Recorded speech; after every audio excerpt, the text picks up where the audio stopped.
Well, what a great day to bring Theo and Fleury on. In all that preamble I said at the start, I didn't mention Olympian, but I can. So I'm sure Theo. Good morning, Theo. By the way, good to see you as always. I bet you've got thoughts on. I bet you've got thoughts on Canada pulling out of the Olympics. Well, I think it's a difficult time for all of us right now, and I think probably the most important thing is keeping people safe and keeping people healthy, and this. From all indications, seems like we're in this for the long haul. It's not going to be 2 weeks. It's going to be, months. And, I myself have been in self-isolation for the last 2 weeks and, haven't really done a whole lot other than, walking my dogs. How many different ways have you examined this Canadian Olympic thing? Or maybe not at all, but I assume you have. I mean, if you put yourself in the shoes of this year's Olympians, how it would feel to be pulled out? Yeah, it's obviously very, very disappointing that, you train your whole life to have that opportunity. And, other people will probably have other opportunities to go to the Olympics. But, for some, it might be their one and only shot. And I think that's probably, the most disappointing part of it. Hey there, I'm more familiar with the football schedule, which is only half the year. But is there would there be any opportunity to move the Olympics, the hockey part of it, to next year or something? As an Olympian, I know that there's also scheduled world championships and stuff like that. So how hard would it be just to move it forward a year? Because I know that's what they're doing in soccer. Yeah, I think everybody's looking at all options right now to see how we can do this and how we can accommodate the fans that probably desperately want to see another best on best tournament. And for me, playing in 2 Olympics was probably one of the most incredible experiences of my life. And so I'm sure that like I said, they're exhausting every option to make that happen. But, as of today and as of right now, we're trying to keep people alive and keep people safe. And I really believe that that's the right thing to do and the most important thing to do at this point. No doubt about it. But as a player, the Olympics have some sort of global understanding, whereas the Canada Cup or the World Cup, maybe I'm dating myself calling it the Canada Cup, but I think we're about the same age. How does that feel as a player? Having a gold medal from the Olympics versus a Canada Cup, because it's best on best, no matter how you look at it. But maybe there's some back feelings. No. A win is a win is a win is a win. Doesn't matter, what. I think that when you, there's only 23 guys that can play, for Team Canada at one of those events, and so to be first considered to be one of the 23 best players in Canada is obviously a great honor, but. We don't play for bronze medals or silver medals at the Olympics or the Canada Cup or World Cup or whatever you want to call it. So, it's the ultimate to be able to win. And I believe it's the reason why, we all play sports is to have that opportunity to win and be standing on the blue line at the end of the tournament and they're playing our song and you have a beautiful piece of hardware around your neck. So, obviously, it would be great to see more of those events happen. But, with Beijing, I know that, the logistics, just don't work for the NHL and that's unfortunate. But, hopefully, they can make that happen because if you're trying to sell the game globally, to a global audience, you want your best athletes at the Olympics to promote the sport of hockey. No doubt. And a viewer writes in, Darren Bradley's his name. He says, I love Theo, but hated him as an Oiler Pats fan. Haha, nice lid. I've said the same thing to you, Theo, that I was a Pats and Oilers fan growing up, but really deep down, I respected what you're doing as a little guy and succeeding as a little guy. And then I became a huge Theo Fleury fan throughout your NHL career and also as a human being. And before I go further down that road, you mentioned the self-isolation. Where have your travels been the last little while, by the way? Because you travel all the time. Where have you been? The last trip was 3 weeks ago. I was in Petawawa, Ontario at the base out there working with their personnel and soldiers working on their PTSD stuff, which is highly prevalent in the world these days. And me being one of those people who've been able to overcome that, I've been able to help a lot of those guys that come back from serving our great country that have these symptoms of PTSD and help them manage those symptoms and get through what they need to get through. Well, right. So would you rather talk sports or talk about real stuff? It's up to you. With my next question, where do you want to go? Hockey or real life? Anywhere you want to go. I'm trauma. I'm multifaceted. Well, I'm around the Army guys all the time, too. I'm just waiting for them to call them in. I'm like, when are they calling you guys in? Shouldn't be long. But with the trauma thing, PTSD, you know the definition of trauma. You're working with those guys. The whole world's in trauma right now, Theo. I don't think they understand that. Yeah. This is, I've been thinking about this lots lately as, what are we going to face, after this thing passes? Because, people who already have trauma and then this happens to them, it adds another layer, into our nervous system. And then when you get too many layers of trauma in your system, that's when PTSD, starts to set in. And so, I'm anxious as to see, what's going to come out of this, on the mental health side of things once we get through this illness. Well, the reason I bring that up was on Friday, I got introduced to a person who was suicidal because of the situation that person was in currently with the pandemic. Friday might have been the last day of that person's life, and by Sunday, that person was laughing and joking and realizing that probably wasn't the best way to go about things. And here's the things how things can change. I woke up this morning going, I feel pretty good helping this person. I don't really care who's going to finish fifth in the CFL West this year. Yeah. You get it. Yeah. Yeah, absolutely.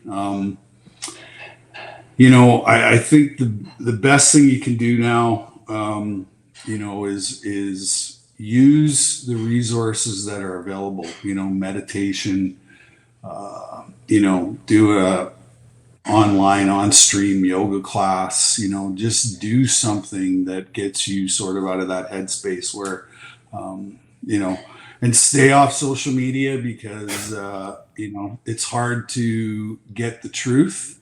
It's hard to find hope, in the social media atmosphere. And so, and I think just pick up the phone and call people. If, I have a list of 5 people, on my phone that when I'm sort of freaking out and, not doing well, I pick up the phone and call one of those 5 people and just check in and say, this is what's happening for me today. And, 9 times out of 10, they talk me off the ledge.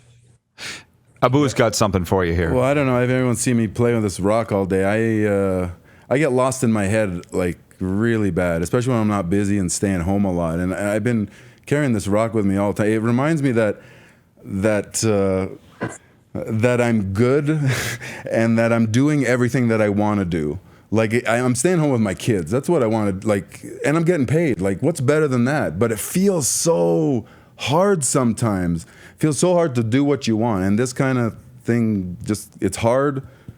It reminds me of a lot of things. But more importantly, it just reminds me to be here and what's in front of me, not all the stuff that I can make up. Because I'm fairly creative, like you guys are as well. Anyways, everyone's got their copings. They say if you think about the past, that's depression, and if you think about the future, that's anxiety. And so what it tells me is that, as a human being, I got to try and stay in the now and the present as much as I can, and leave it up to my faith and my spirituality to get me through whatever I need to get through. So prayer, meditation, that kind of stuff is, an essential part of my daily routine, which helps me, stay somewhat sane. I always tell people I'm still crazy, but it's way more manageable now than it ever has been, and it's my craziness that makes me unique and makes me an individual. Well, prayer and meditation been around for so long because they work. Yes. A few things. Okay, Rod and Carrie Monroe write in. That's our producer Clark's parents. They say, the more I hear from Theo, the more I respect him every time. God bless you, Theo. You're a good man. Their son Clark has hockey questions for you, so I'm going to get to that.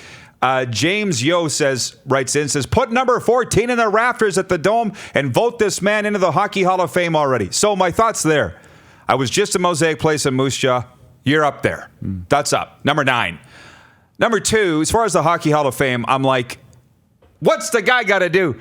Olympic gold, Stanley Cup, 1,000 games, over 1,000 points. What's the guy got to do? What's he got to do? But then knowing you well enough now, it's like, who cares? You're in your own Hall of Fame, which is a great Hall of Fame. I don't think you spend a lot of time thinking about that stuff.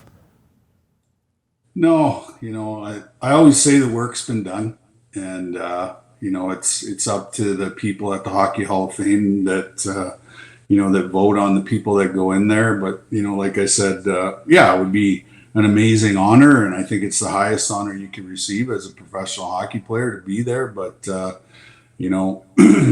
that seems like a lifetime ago, and I think the work that I get to do now on a daily basis is way more important than being in the Hockey Hall of Fame. And I 10 years ago, 11 years ago, I dedicated my life to helping people, and that's where I'm going to stay for the rest of my life. Good for you. So from producer Clark, who were Theo's line mates in 2002 Salt Lake? Brendan Shanahan and Joe Newendike. And we were the fourth line. Checkers? Was that your role? Checking? Well, we were in charge of momentum. Keep it or gain it back. So, yeah, it was I always loved playing for Team Canada because, I love being a role player, and it was a lot easier to prepare to play, 4 or 5 minutes a period. And, like I said, we got to play against the other team's crappy fourth line. So, there was always an opportunity for our line to, either get the momentum back or maintain it, and then, to score that big goal when there was an opportunity. And like I said, we were playing against the other team's crappy fourth line, and I liked our fourth line way better than theirs. So, can you please confirm or deny? Last question. I was with Owen Nolan recently, asked him a similar question. He said he was videotaping the last 3 minutes of the game on a handy cam on the bench, and Pat Quinn kicked him in the ass and said, get out there. He's like, no, I'm filming. I don't want to miss this. Was that true? I didn't see it because I was sort of sitting at the end of the bench, and I think he was probably in the middle. But, with 3 minutes left in the game, we had the game well in hand. So good for him for getting that amazing coverage, that he can cherish for the rest of his life. But, that was such an amazing experience. And, you want to talk about Hockey Hall of Fame. I think 3/4 of that team is already in the Hockey Hall of Fame. So, it was a great experience, amazing time to be a part of that. And, what blows my mind every time is that, it was 52 years to the day that we hadn't won a gold medal. And so, to think about the magnitude of that, and then, being one of 23 guys in the last 52 years who have a gold medal at the Olympics in hockey is pretty special. Can you take one more? Yeah. Okay. I got lots of time. So Okay. So they're asking about 98 Nagano in Japan. Can we just jump immediately to the shootout? And Mark Crawford, Yeah. please. Your thoughts on Wayne being stapled to the bench for that? Well, what was interesting was that the Czechs scored, I believe, halfway through the game and never came in our zone the rest of the time. And so they were playing for a shootout because they had the greatest goalie on the planet at that time and probably the best breakaway goalie of all time, in the net. And so, it's unfortunate that, they have a soccer mentality when it comes to deciding games at the Olympics. And, they should have just thrown a Scrabble board in the middle of the ice and had Patrick Waugh and Hasek play Scrabble, because that's what it comes down to, an individual skills competition. And hockey, last time I checked, is a team sport. And, I would have liked to have seen, because if it would have gone to regular overtime, do or die, sudden death, we probably would have 2 Olympic gold medals and not 1. Right. Wow. Jack Fulton's watching from Calgary. I'm sure you know Jack. Life Choice Dynamics. He says, Theo, you're already in the Hall of Fame for what you've done on and mostly off the ice. You're the definition of a champion. No doubt. Theo, hope our paths cross sooner than later. Thanks for all your support and keep it up. Love you, my friend. Yeah, I love you too, man. Take care of yourself and be safe out there. You betcha. From all your homies here in Saskatchewan, stay safe. Yes. I wore the hat today. I see that. I love it. Yeah, everybody loves that. Theo Fleury checking in from his home in Calgary, where he is self-isolating. You're watching Rod Pedersen On Demand. For more of The Rod Pedersen Show, visit rodpedersen.com or follow Rod Pedersen on social media.